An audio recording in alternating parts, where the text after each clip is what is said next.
उदञ्चन्ति काञ्चीनगरनिलये त्वत्करुणया समृद्धा वाग्धाटी परिहसितमाध्वीकवयताम् उपादत्ते मारप्रतिभटजटाजूटमुकुटी कुटीरोल्लासिन्याः शतमखतटिन्या जयपटीं श्रियं विद्यां बुद्धिं जगति नमतां त्वामथ यशः सुपुत्रान् प्रादत्ते तव झटिति कामाक्षि करुणा त्रिलोक्यामाधिक्यं त्रिपुरपरिपन्थि प्रणयिनि प्रणामस्त्वत्पादेशमितदुरिते किं न कुरुते मनस्तम्भं स्तम्भं गमयदुपकम्पं प्रणमतां सदा लोलं नीलं चिकुरजितलोलं बनिकरं गिरां दूरं स्मेरं धृतशशिकिशोरं पशुपतेः दृशां भोग्यं योग्यं तुहिनगिरिभाग्यं विजयते घनश्यामान् कामान्तकमहिषि कामाक्षि मधुराने दृशां पातानेतानमृतजलशीताननुपमाने भवोत्पाते भीते मयि वितरनाथे दृढभवन् मनःशोके मूके हिमगिरि पताके करुणया नतानां मन्दानां भवनगल बन्धाकुलधियां महान्ध्यं वृन्दानामभिलषितसन्तानलतिकां चरन्तीं कम्पायाः तटभुवि सवित्रीं त्रिजगतां स्मरामस्तां नित्यं स्मरमथन जीवातु कलिकां पराविद्या हृद्याश्रितमदनविद्यामरकत प्रभानीला लीला परवशितशूलायुधमनाः तमः पूरं दूरं चरणनतपौरन्दरपुरी मृगाक्षी कामाक्षी कमलतरलाक्षी नयतु मे अहन्ताख्यामत्कं कबलयति हा हन्तहरिणी हठात् संविद्रूपं हरमहिषि सस्याङ्कुरमसौ कटाक्षव्याक्षेप प्रकटहरिपाषाणपटलैः इमामुच्चैरुच्चाटय झटिति कामाक्षि कृपया बुधे वा मूके वा तव पतति यस्मिन् क्षणमसौ कटाक्षः कामाक्षि प्रकटजडिमक्षोदपटिमा कथं कारं नास्मै करमुकुलचूडालमुकुटा नमो वाकं ब्रूयुर्नमुचि परिपन्थि प्रभृतयः प्रतीचीं पश्यामः प्रकटरुचिनीवारकणिका प्रभासध्रीचीनां प्रदलितषडाधारकमलां चरन्तीं सौषुम्ने पथि परपदेन्दुप्रविगलते सुधार्द्रां कामाक्षीं परिणतपरज्योतिरुदयां जम्भारातिप्रभृतिमुकुटीः पादयोः पीठयन्ती गुम्फान् वाचां बुधदनकृतान् स्वैरमारामयन्ती शम्पालक्ष्मीं मणिगणरुचा पातपान् प्रापयन्ति कम्पातीरे कविपरिषदां जृम्भते भाग्यसीमा चन्द्रापीडां चतुरवदनां चञ्चलापाङ्गलीलां कुन्दस्मेरां कुचभरनतां कुन्तलोद्धूतभृङ्गां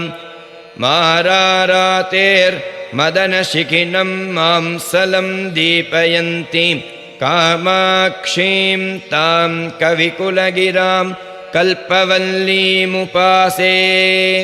कालाम्भोदप्रकरसुषमां कान्तिभिस्तर्जयन्ती कल्याणानामुदयसरणिः कल्पवल्ली कवीनां कन्दपरिप्रियसहचरी कल्माषणां निहन्त्री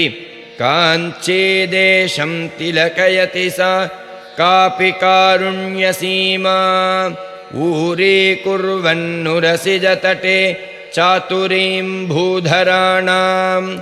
पाथोजानां नयनयुगले पारिपन्थ्यं वितन्वन्ने कम्पातीरे विहरति रुचा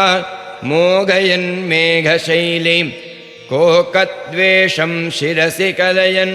कोऽपि विद्याविशेषः काञ्चीलीला परिचयवती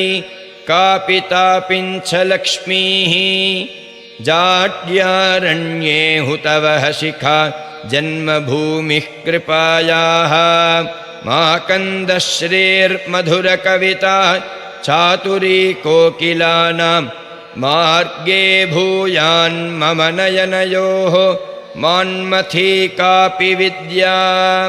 सेतुर्मातर्मरकतमयो भक्तिभाजाम्भवाब्धौ लीलालोलाकुवलयमयी मान्मथी वैजयन्ती काञ्चीभूषा पशुपतिदृशां कापि कालाञ्जनाली मत्कं दुःखं शिथिलयतु ते मञ्जुलापाङ्गमाला व्यावृण्वानाः कुवलयदलप्रक्रियावैरमुद्रां व्याकुर्वाणा मनसिजमहाराजसाम्राज्यलक्ष्मीं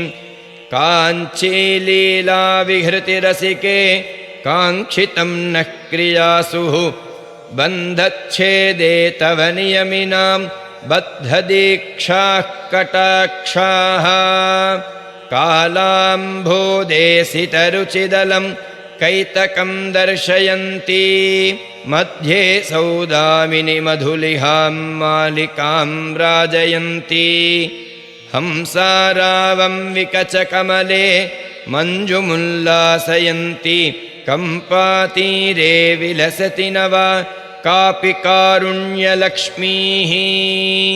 चित्रं चित्रं निजमृदुतया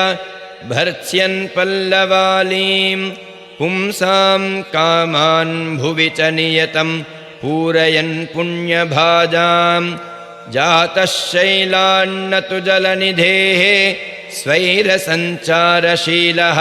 काञ्चीभूषा कलयतु शिवं कोऽपि चिन्तामणिर्मे ताम्रं भोजं जलदनिकटे तत्र बन्धूकपुष्पं तस्मिन्मल्लीकुसुमसुषमां तत्र वीणानिनादं व्यावृण्वाना सुकृतलहरी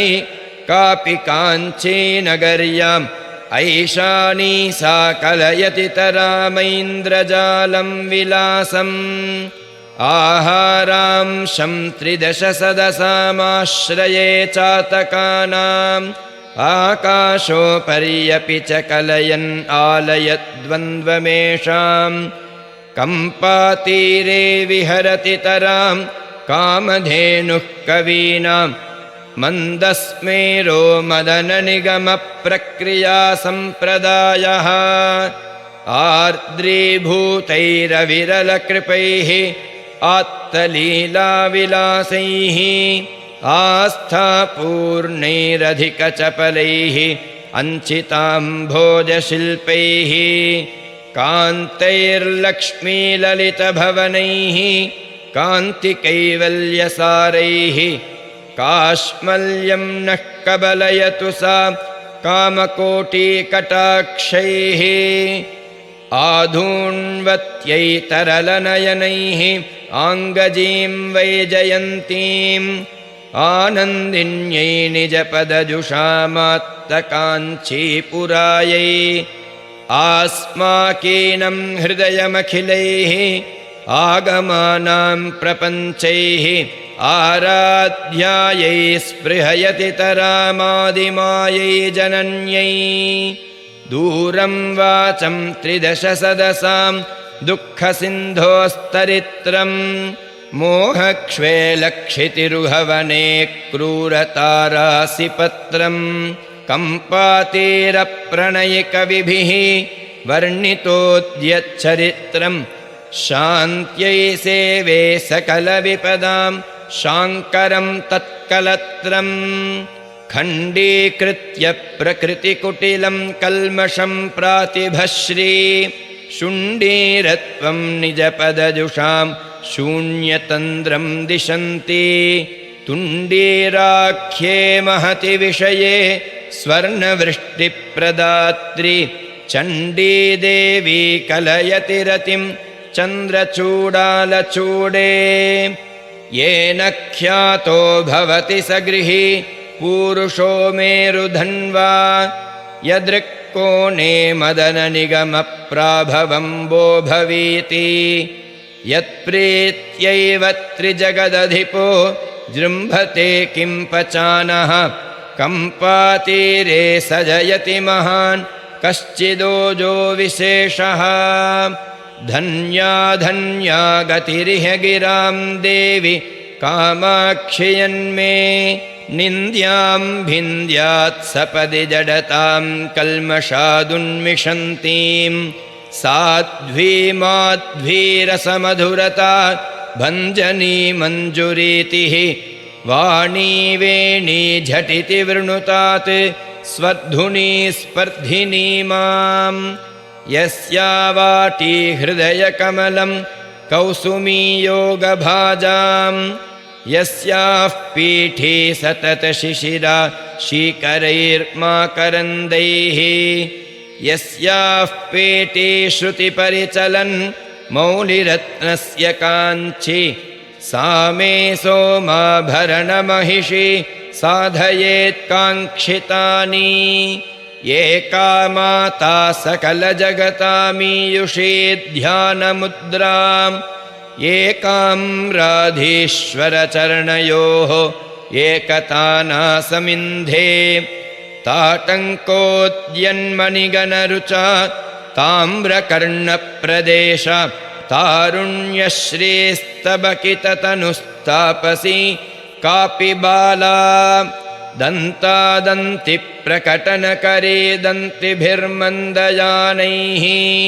मन्दाराणां मदपरिणतिं मथ्नति मन्दहासैः अङ्कुराभ्यां मनसि जतरोः अङ्कितोराः कुचाभ्याम् अन्तः काञ्चि स्फुरति जगताम् आदिमा कापि माता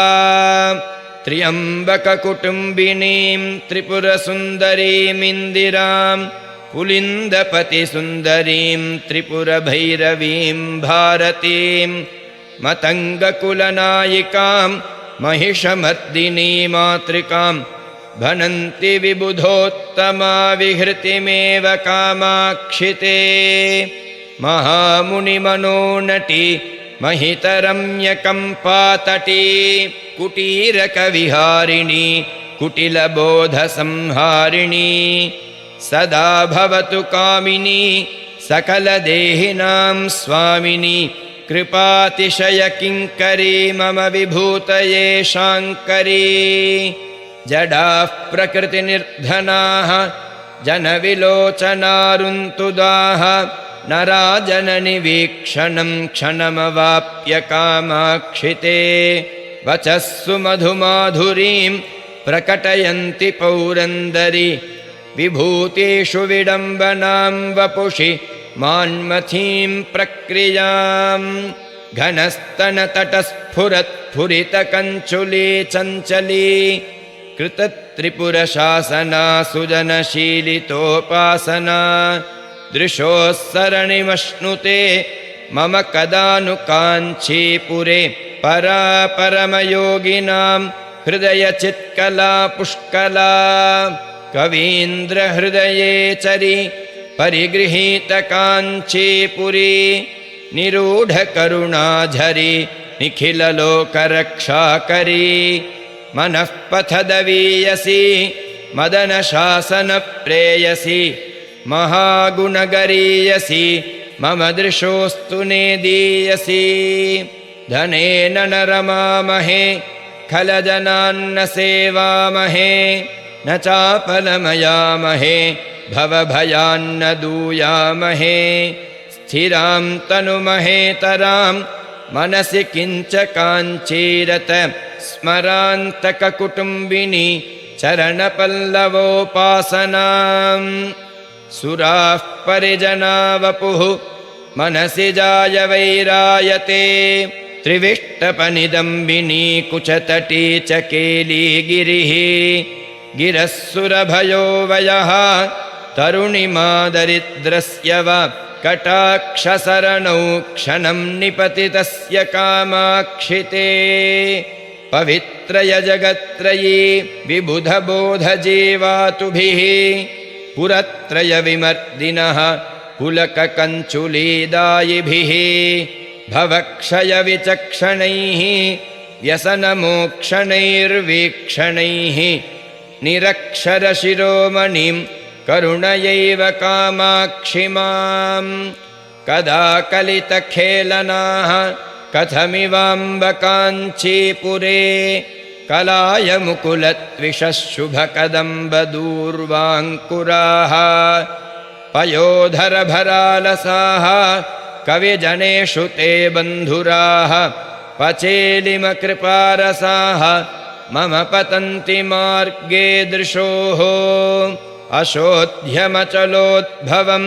हृदयनन्दनं देहिनाम् अनर्घमधिकाञ्चितत्किमपि रत्नमुद्योतते अनेन समलङ्कृता जयति शङ्कराङ्कस्थली कदास्य मम मानसं व्रजति पेटिका विभ्रमम् परामृतझरी प्लुता जयति नित्यमन्तश्चरी भुवामपि बहिश्चरी परमसंविदेकात्मिका महिद्भरपरोक्षिता सततमेव काञ्चीपुरे ममान्वहमहं मतिर्मनसि कापि माहेश्वरी तमो विपिनधाविनं सततमेव काञ्चीपुरे विहाररसिका परा परमसंविदुर्विरुहे कटाक्षनिगलैः दृढं हृदयदृष्टदन्तावलं स्थिरं नयतु मामकं त्रिपुरवैरिसीमन्तिनी त्वमेव सति चण्डिका त्वमथ देवि चामुण्डिका त्वमेव परमातृका त्वमसि योगिनी रूपिणी त्वमेव किल शाम्भवी त्वमिह कामकोटिजया त्वमेव विजया त्वयि त्रिजगदम्ब किं ब्रूमहे परे जननि पार्वति प्रणतपालिनि प्रातिभ प्रदात्रि परमेश्वरि त्रिजगदाश्रिते शाश्वते त्र्यम्बककुटुम्बिनी त्रिपदसङ्गिनी त्रीक्षणे त्रिशक्तिमयि वीक्षणं मयि निधेहि कामाक्षिते मनोमधुकरोत्सवं विदधति मनीषाजुषां स्वयं प्रभव वैखरी विपिनवीथिकालम्बिनी अहो शिशिरता कृपा मधुरसेन कम्पातटे चराचरविधायिनी चलति कापि चिन्मञ्जरी त्वयैव जगदम्बया भुवनमण्डलं सूयते त्वयैव करुणार्द्रया तदपि रक्षणं नीयते त्वयैव खरकोपया नयनपावके हूयते त्वयैव सति कामया जगति सन्ततं स्थीयते चराचरजगन्मयीं सकलहृन्मयीं चिन्मयीं गुणत्रयमयीं जगत्त्रयमयीं त्रिधामामयीं परापरमयीं सदा दशदिशां निशाहर्मयीं परां सततसमन्मयीं मनसि कामकोटिं भजे सति जगदम्बिके हरकुटुम्बिनि वक्त्ररुचा जितशरदम्बुजे घनविडम्बिनि केशरुचा परमवलम्बनं भव समादृतकाञ्चीपुरे मम गतसंविदो जडिमडम्बरताण्डविनः भुवनजननी भूषा भूतचन्द्रे नमस्ते कलुषशमनिकम्पातीरगेहे नमस्ते निखिलनिगमवेद्ये नित्यरूपे नमस्ते परशिवमयि पाशच्छेदहस्ते नमस्ते क्वणत्काञ्ची काञ्चीपुरमणि विपञ्चीलयझरी शिरः कम्पा कम्पा वसतिरनुकम्पा जलनिधिः घनश्यामा श्यामा कठिनकुचसीमा मनसि मे मृगाक्षी कामाक्षी हरनटनसाक्षी विहरतात् समरविजयकोटि साधकानन्दधाटी मृदुगुणगणपेटी मुख्यकादम्बवाटी मुनिनुतपरिपाटी मोहिता जाण्डकोटि परमशिववधूटी पातु मां कामकोटि परां मनसि भावयन् प्रतिदिनं तु भट्टारिकां पठन् स्तुतिमिमां जनः प्रचितनाम पारायणः सुधाकरकलाञ्छितः सुरकदम्बसंसेवितः कलायमुकुलच्छविर्भवति कामकोटि स्वयम् इमं परवरप्रदं प्रकृतिपेशलं पावनं परापरचिदाकृतिर्प्रकटनप्रदीपायितं स्तवं पठति नित्यदा मनसि भावयन्नम्बिकां जपैः अलम् अलम् मखैः अधिकदेहसंशोषणैः आर्यामेव विभावयन्मनसि यः पादारविन्दं पुरः पश्यन्नारभते स्तुतिं स नियतं लब्ध्वा कटाक्षच्छविं कामाक्ष्या मृदुलस्मितां शुलहरी ज्योत्स्नावयस्यान्विताम् आरोहत्यपवर्गसौधवलभीम् आनन्दवीचीमयीम्।